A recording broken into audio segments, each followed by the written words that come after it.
नजर सब पर। नमस्कार, मैं हूँ वैशाली मुदगल और आप देख रहे हैं 10 न्यूज। तो चलिए दिखाते हैं आपको देश दुनिया की जरूरी और ताज़ा खबरें। प्रधानमंत्री मोदी ने बेंगलुरु में नेक्स्ट जेन मोबिलिटी कार्यक्रम में हिस्सा लिया और 3 वंदे भारत ट्रेनों को हरी झंडी दिखाई। भाषण की शुरुआत उन्होंने कन्नड़ भाषा में की, जिससे स्थानीय लोगों में उत्साह दिखा। इन ट्रेनों से बेंगलुरु से बेलगावी, अमृतसर से कटरा, नागपुर से पुणे यात्राएं तेज होंगी। मोदी ने ऑपरेशन सिंदूर का भी जिक्र करते हुए कहा कि दुनिया ने अब नए भारत का असली चेहरा देख लिया है। भोपाल में रक्षा मंत्री राजनाथ सिंह ने BEML के रेल कोच फैक्ट्री की आधारशिला रखते हुए कहा कि भारत दुनिया में सबसे तेजी से बढ़ता देश है। उन्होंने कहा कि कुछ ताकतें भारत के विकास से परेशान और टैरिफ जैसे हथकंडों से भारत को रोकने की कोशिश कर रही है।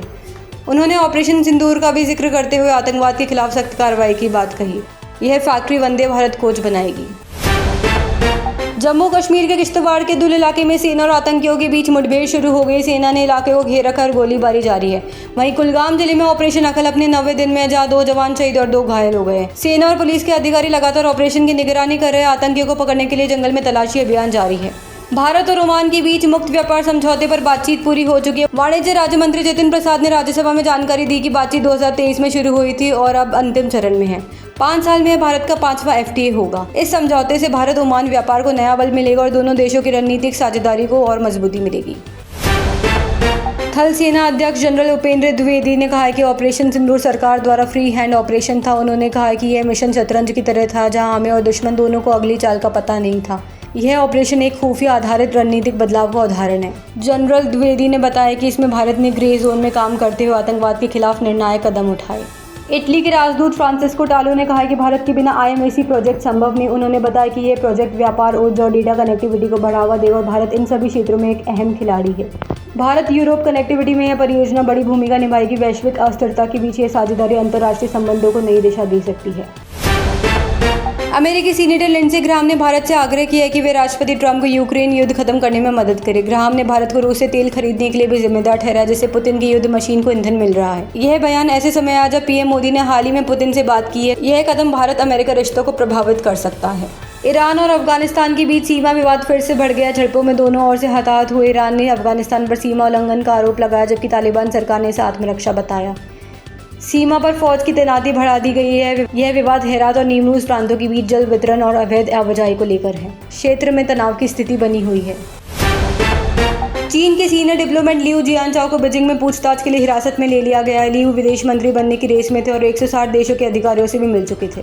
वॉल स्ट्रीट जर्नल की रिपोर्ट के मुताबिक उन्हें एक विदेशी दौरे से लौटने के बाद हिरासत में ले लिया गया है। यह मामला चीन की विदेश नीति में बड़ा झटका माना जा रहा है। बिहार के डिप्टी CM विजय सिन्हा पर 2 अलग-अलग विधानसभा क्षेत्रों से वोटर ID नंबर रखने का आरोप लगा है। कांग्रेस और राजद ने चुनाव आयोग से जवाब मांगा है कि विजय सिन्हा ने 2 जगह से SIR फॉर्म क्यों भरे। इससे पहले नेता प्रतिपक्ष तेजस्वी यादव पर भी ये आरोप लगा था। विपक्ष इस मुद्दे को लेकर चुनाव आयोग की पारदर्शिता पर सवाल उठा रहा है। नागपुर के कोराड़ी इलाके में एक निर्माणाधीन मंदिर का गेट गिरने से बड़ा हादसा हो गया। इसमें 17 मजदूर घायल हुए, जिसमें से 3 की हालत गंभीर है। हादसा शनिवार रात को हुआ, जब मंदिर का स्लैब अचानक गिर गया। सभी घायलों को अस्पताल में भर्ती कराया गया। प्रशासन ने जांच के आदेश दे दिए हैं। लापरवाही को लेकर ठेकेदार और निर्माण एजेंसी पर कार्रवाई की मांग हो रही है। दिल्ली के लक्ष्मी नगर में रक्षाबंधन के दिन रेनकोट गैंग ने 50 लाख की चोरी को अंजाम दिया। चोरों ने रेनकोट पहनकर बिल्डिंग में घुसकर लाइट बंद की, फ्लैट्स को बाहर से लॉक किया और फिर ज्वेलरी और नकदी चोरी कर फरार हो गए। पूरी वारदात CCTV में कैद हुई। ये चोरी दिल्ली पुलिस के लिए बड़ी चुनौती बन गई। इलाके में दहशत का माहौल है। उड़ीसा के टीटलागढ़ में एक नाबालिग ने अपने छोटे भाई की चाकू मारकर हत्या कर दी। पुलिस के अनुसार आरोपी को लगता था कि माता पिता छोटे भाई को ज्यादा प्यार करते हैं। हत्या के बाद शव को घर के पीछे दफनाया गया। बाद में दूसरी जगह फिर से दफन किया गया।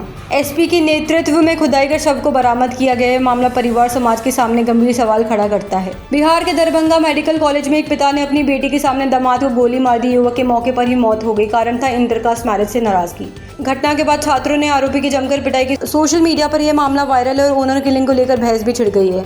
यह घटना समाज की सोच पर सवाल खड़े कर रही है। उत्तराखंड के मुख्यमंत्री पुष्कर धामी ने धराली और अन्य आपदा प्रभावित गांवों के लिए राहत पैकेज का ऐलान किया। प्रभावित परिवारों को अगले 6 महीने का मुफ्त राशन और आर्थिक सहायता दी जाएगी। अब तक 1000 से अधिक लोगों को रेस्क्यू किया जा चुका है। सरकार ने दवाइयां, कपड़े और जरूरी सामान भी पहुंचाया है। राहत और बचाव कार्य की निगरानी खुद मुख्यमंत्री कर रहे हैं। दिल्ली NCR में अगले 48 घंटे भारी बारिश की संभावना जताई गई। मौसम विभाग ने ऑरेंज अलर्ट जारी किया। रविवार सुबह से ही बादल छाए हुए और कई इलाकों में जलभराव की स्थिति बन गई है। यमुना का जल स्तर भी फिर से बढ़ गया। प्रशासन ने निचले इलाकों में अलर्ट जारी कर राहत टीमें तैनात कर दी गई। लोगों से घरों में रहने की अपील की गई है। गौतम गंभीर के एक बयान के बाद चर्चा है कि विराट कोहली और रोहित शर्मा जल्द ही वनडे क्रिकेट से भी विदा ले सकते हैं। दोनों खिलाड़ी पहले ही टेस्ट और T20 से संन्यास ले चुके हैं, अब केवल वनडे फॉर्मेट में सक्रिय है। फैंस इस जोड़ी को एक बार फिर मैदान पर देखने को बेताब है। BCCI की ओर से अब तक इस पर कोई आधिकारिक बयान नहीं आया है। फिल्म उदयपुर फाइल्स के प्रोड्यूसर अमित जानी ने जान से मारने की धमकी मिलने का दावा किया है। फिल्म को कानूनी लड़ाई के बाद सिनेमाघरों में रिलीज किया गया, लेकिन प्रोड्यूसर अभी भी खतरे में है। उन्होंने प्रशासन से सुरक्षा की गुहार लगाई। वहीं फिल्म को दर्शकों की तरफ से ज्यादा रिस्पांस नहीं मिला। सोशल मीडिया पर इस मुद्दे को लेकर बहस भी जारी है। बॉलीवुड अभिनेता जॉन अब्राहम ने मलयालम सिनेमा की खुलकर तारीफ की। उन्होंने कहा कि मलयालम फिल्में असली और ज़मीनी कहानियों पर आधारित हो और वो भी ऐसी फिल्में बनाना चाहते हैं। जॉन ने मोहनलाल और ममूटी को अपना फेवरेट एक्टर बताया है। उनका मानना है कि कहानी सबसे बड़ी होती है, ना कि स्टारडम, और मलयालम सिनेमा इसी सोच के साथ आगे बढ़ता है।